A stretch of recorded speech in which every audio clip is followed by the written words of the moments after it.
آقای رئیس جمهور، تعهد کردی، عهد کردی، خجالت داره. این وزرایی که شما انتخاب کردی باهاشون یه مدیه دونه چه میدونم یه نونوایی رو نمیشه اداره کرد، میخوای باش کشور اداره کنی؟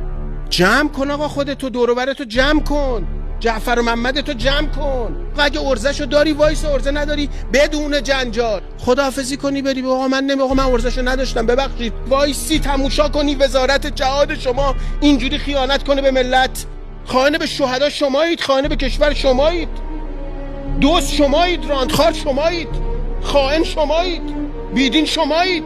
اینا رو یاد گرفتید تا تکون میخوری به خون شهدا. به خون شهدا شما خیانت کردید.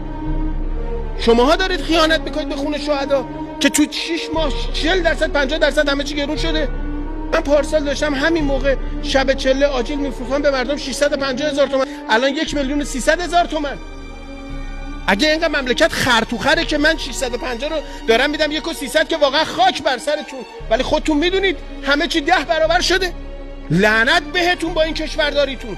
من لعنت بر شما، من شما رو قبول نمی‌کنم. دزدید، یه مش آدم فشل بی‌عرضه اید. برای چی پستا رو گرفتید؟ یه مش پخمه اید، نخبه ها رو فراری دادید، پخمه ها نشستید جاشون.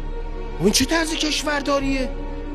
برنج $1 آقا، یه هوش مصنوعی بزن برو هر کجا بزن آقا، بسمتی 1121 چه میدونم بهترین نوع برنج پاکستانی $1.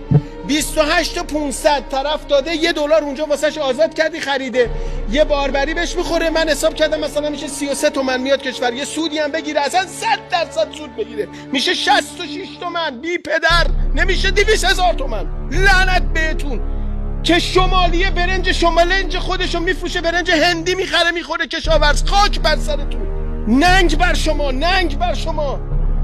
اینقدر فشل، اینقدر بدبخت، اینقدر بی شخصیت که یه تاجر زالو اینجوری شما رو مچل خودش بکنه و شما وایسی تماشا بکنید. یه مرد توتون نباشه بزنید تو دهن این مافیایی که داره این کثافت میزنه تو این کشور. این میز ریاست چی داره واسهتون غیر ننگ؟ خجالت بکشید، جمع کنید خودتونو. مگه میشه پول این ملت تو این شرایط، تو این گرفتاری، تو این بدبختی، تو این شرایط سخت دلار این کشور رو تاراج کنید؟ بعد زن و بچه مردم برای 300,000 تومان. آقا مگه چقدر حقوق میگیره مگه کارگر؟